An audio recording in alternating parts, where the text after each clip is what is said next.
미가서 2장 1절부터 13절 말씀을 함께 읽겠습니다. 그들이 침상에서 죄를 꾀하며 악을 꾸미고 날이 밝으면 그 손에 힘이 있으므로 그것을 행하는 자는 화 있을진저 밭들을 탐하여 빼앗고 집들을 탐하여 차지하니 그들이 남자와 그의 집과 사람과 그의 산업을 강탈하도다. 그러므로 여호와의 말씀에 내가 이 족속에게 재앙을 계획하나니 너희의 목이 이에서 벗어나지 못할 것이요 또한 교만하게 다니지 못할 것이라. 이는 재앙의 때임이라 하셨느니라. 그때 너희를 조롱하는 시를 지으며 슬픈 노래를 불러 이르기를 우리가 온전히 망하게 되었도다. 그가 내 백성의 산업을 옮겨 내게서 떠나게 하시며 우리 밭을 나누어 패역자에게 주시는 도다 하리니 그러므로 여호와의 회중에서 분깃에 줄을 댈 자가 너희 중에 하나도 없으리라. 그들이 말하기를 너희는 예언하지 말라. 이것은 예언할 것이 아니거늘 욕하는 말을 그치지 아니한다 하는도다. 너희 야곱의 족속아 어찌 이르기를 여호와의 영이 성급하시다 하겠느냐. 그의 행위가 이러하시다 하겠느냐. 나의 말이 정직하게 행하는 자에게 유익하지 아니하냐. 근래에 내 백성이 원수같이 일어나서 전쟁을 피하여 평안히 지나가는 자들의 의복에서 겉옷을 벗기며 내 백성의 부녀들을 그들의 즐거운 집에서 쫓아내고 그들의 어린 자녀에게서 나의 영광을 영원히 빼앗는도다. 이것이 너희가 쉴 곳이 아니니 일어나 떠날지어다. 이는 그것이 이미 더러워졌음이니라. 그런즉 반드시 멸하리니 그 멸망이 크리라.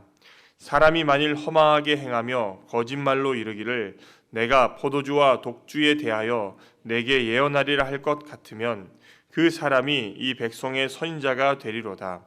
야곱아 내가 반드시 너희 무리를 다 모으며 내가 반드시 이스라엘의 남은 자를 모으고 그들을 한 처소에 두기를 보스라의 양떼같이 하며 초장의 양떼같이 하리니 사람들이 크게 떠들 것이며 길을 여는 자가 그들 앞에 올라가고 그들은 길을 열어 성문에 이르러서는 그리로 나갈 것이며 그들의 왕이 앞서가며 여호와께서는 선두로 가시리라.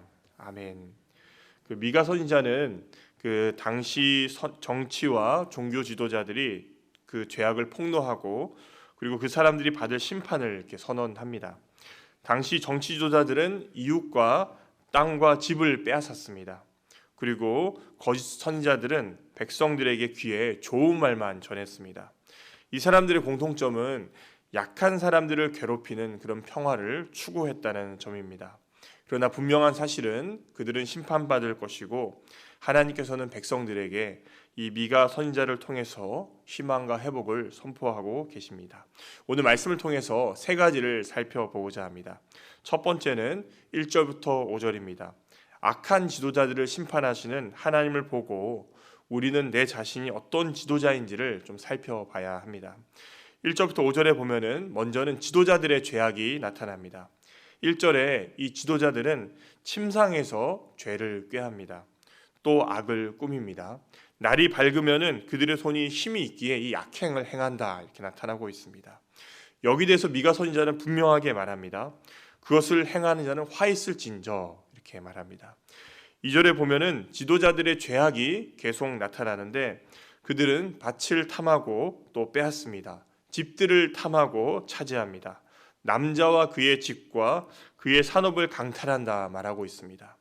얼마나 많은 죄를 저질렀으면 3절에 여호와의 말씀에 내가 이 족속에게 재앙을 계획한다 이렇게 말씀하시고 이 계획이 그들의 목을 벗어나지 못할 것이고 그들이 교만하게 다니지 못할 것이다 이렇게 말씀하십니다. 그리고 이것이 오는 때가 바로 재앙의 때라 이렇게 말하고 있습니다. 4절에서는 죄악으로 인한 결과가 나타납니다. 이 재앙의 때를 만나면은 그들을 조롱하고 그들을 조롱하는 시를 짓고 슬픈 노래를 부르는데 우리가 온전히 망하게 되었다. 그리고 그들의 산업을 옮겨 떠나게 하였으며 그들의 밭을 패역자들에게 주신다. 이런 노래를 부를 만큼 그 재앙의 때가 닥친다 얘기를 하고 있습니다. 그리고 5절에 보면은 여호와의 회중에서 분깃에 줄을 댈 자가 하나도 없다 말씀하고 있습니다. 사랑하는 성도님들, 하나님께서는 모든 것을 다 지켜보고 계십니다. 그리고 기억하시고 또 갚아 주십니다. 혹시 우리가 살아가는 가운데 우리를 힘들게 하는 그런 지도자들은 없습니까? 그렇다면은 언젠가 우리의 모든 것들을 갚아주실 그 하나님을 바라보고 소망으로 삼으시길 바랍니다. 또 반대로 혹시 내가 지도자의 어떤 위치에 있다면은 나는 어떤 사람입니까? 혹시 악한 지도자는 아닙니까? 침상에서 죄를 꾀하고 악을 꾸미고 우리에게 주어진 힘으로 약한 사람들을 괴롭히고 있진 않으십니까? 우리 스스로를 돌아보면 좋겠습니다. 우리는 늘 우리 스스로가 내가 좋은 지도자다, 나는 좋은 사람이다 이렇게 생각할 수 있지만은 하나님이 보실 때에 때로는 우리가 악한 지도자일 수도 있습니다. 따라서 기도하실 때 하나님, 제가 어떤 지도자입니까? 어떤 지도자입니까? 그걸 깨닫게 해달라고 기도하시고, 또 혹시나 내가 느낄 때에 악한 지도자 밑에 있다면은 언젠가 갚으실 그 하나님을 바라보면서 그 소망 가운데 나아가시는 성도님 되시기를 바랍니다. 두 번째는 6절부터 11절입니다. 이번에는 지도자의 얘기가 나왔다면 이번에는 거짓 선자와 악을 행하는 백성들에 대해서 나오고 있습니다. 이 사람들은 결국 심판받을 것입니다. 6절에 거짓 선자들은 참 선자들에게 자신들은 절대로 재앙에 대해서 예언하지 않는다라고 말하면서 너희는 예언하지 말라 이렇게 말합니다. 왜냐하면 참 선자들은 심판을 선언했기 때문입니다. 그러나 이 거짓 선지자들이 말하는 그 평화와 그 평화는 잘못된 예언들입니다. 7절에서는 하나님께서 미가 선지자를 통해서 백성들 사이에 들리는 말을 질문 형식으로 이렇게 말씀하십니다. 거기에 보면은 여호와의 영이 성급하신가 이것들이 하나님이 진짜 하신 일인가 이런 말들이 나타나고 있습니다. 이것은 사실 백성들의 질문인데 백성들이 오해를 가지고서 이렇게 질문한 내용입니다. 이스라엘 백성들은 하나님이 자비로우셔서 재앙을 내리지 않는다라고 생각을 했습니다.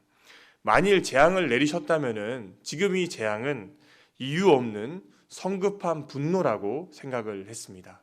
자신들은 절대로 재앙을 이렇게 당할 일 없다 이렇게 오해했던 것입니다. 이런 생각을 가진 백성들에게 하나님께서는 나의 말들이 정직한 자들에게는 선이 되지 않겠냐 이렇게 말씀하시면서 그들의 잘못된 생각을 집어주십니다. 그들은 그들에게 다가온 이 재앙을 나쁘게 볼 수 있지만 사실 정직한 자들의 입장에서는 그들에게 내리는 재앙들은 선이기 때문입니다. 8절에서는 백성들의 악행에 대해서도 말씀하십니다.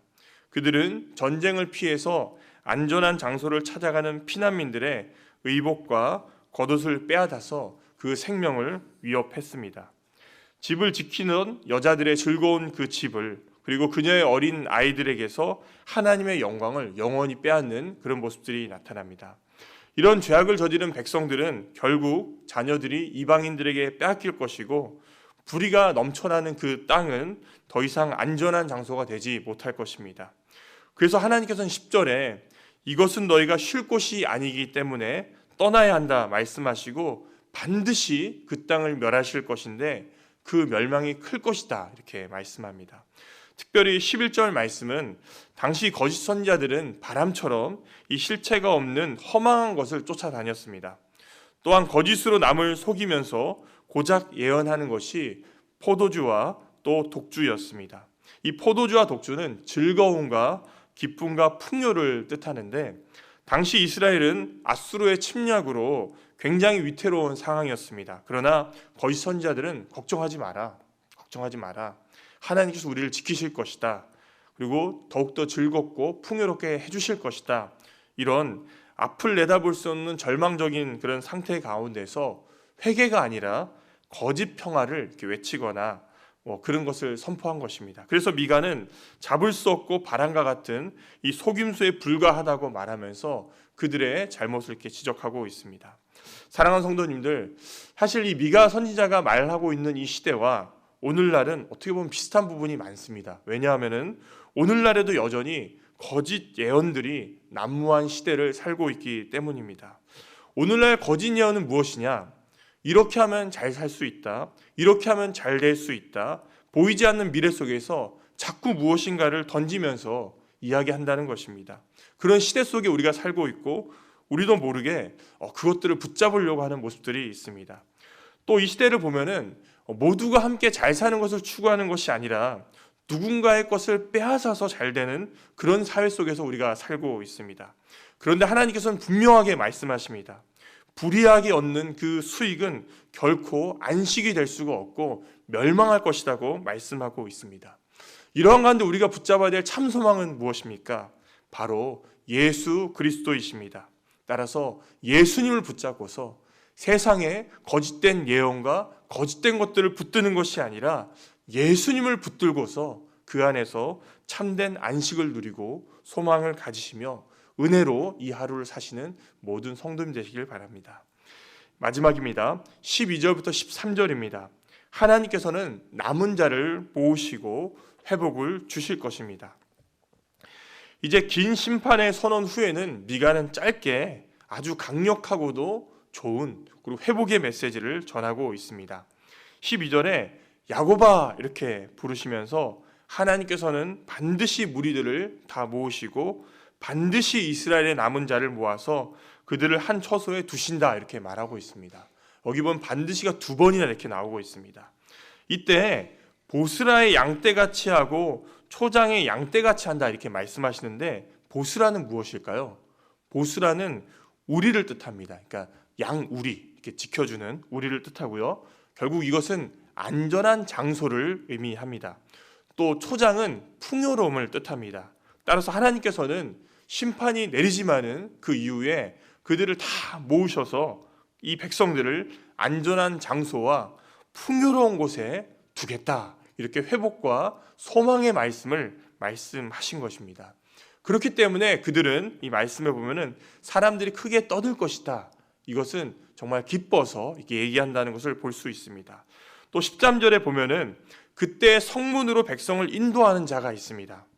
그는 그들의 앞서서 길을 여는 사람이고 그들의 왕이라 볼 수 있습니다. 이 왕은 이 백성들을 먼저 또 앞서 이렇게 보내는 것이 아니라 본인이 친히 앞으로 나아가서 막힌 성문을 깨고 또 무너뜨리면서 길을 여는 사람입니다. 그러면서 뒤따른 백성들도 이 왕이 그 성문들을 무너뜨리기 때문에 함께 무너뜨리면서 지나간다 이렇게 볼 수가 있습니다. 이것이 참 은혜가 되는 것은 이전의 지도자들은 이스라엘의 지도자들은 가난하고 힘이 없는 그 백성 위에 군림하고 백성을 착취하고 억압하는 사람들이었습니다. 그러나 회복의 시대에 세워질 왕은 백성 앞에서 친히 길을 열고 백성과 함께 걷는 사람들입니다. 또 이 선두에 누가 계십니까? 하나님이 계시기 때문에 두려워할 필요가 없다는 것입니다. 사랑하는 성도님들, 오늘날 이 땅에 있는 지도자들도 보면은 참 지도자들이 먼저 앞서기보다도 백성을 앞세우고 그들의 희생과 이것들을 착취하는 그런 모습들이 많이 있습니다. 그러나 하나님께 우리의 소망이 있습니다. 하나님께서는 우리를 이끌어 주시고 먼저 앞장서시고 또 우리를 회복시켜 주신다는 것입니다. 따라서 이 하나님을 기억하면서 우리의 앞장서서 그 성문을 무너뜨리시고 길을 내시는 그 하나님의 회복을 기억하시면서 오늘도 소망 가운데 나아가시는 모든 성도님 되시기를 바랍니다. 기도하겠습니다. 하나님 아버지 감사합니다. 미가서를 통해서 은혜 주심을 감사드립니다. 오늘날 우리도 어떻게 보면은 거짓이 난무한 시대를 살고 있습니다. 이 거짓에 넘어가지 않게 하시고 그리스도 예수님 안에서 우리가 참 소망을 붙들며 살아갈 수 있도록 도와 주옵소서. 감사합니다. 예수님 이름으로 기도드립니다. 아멘.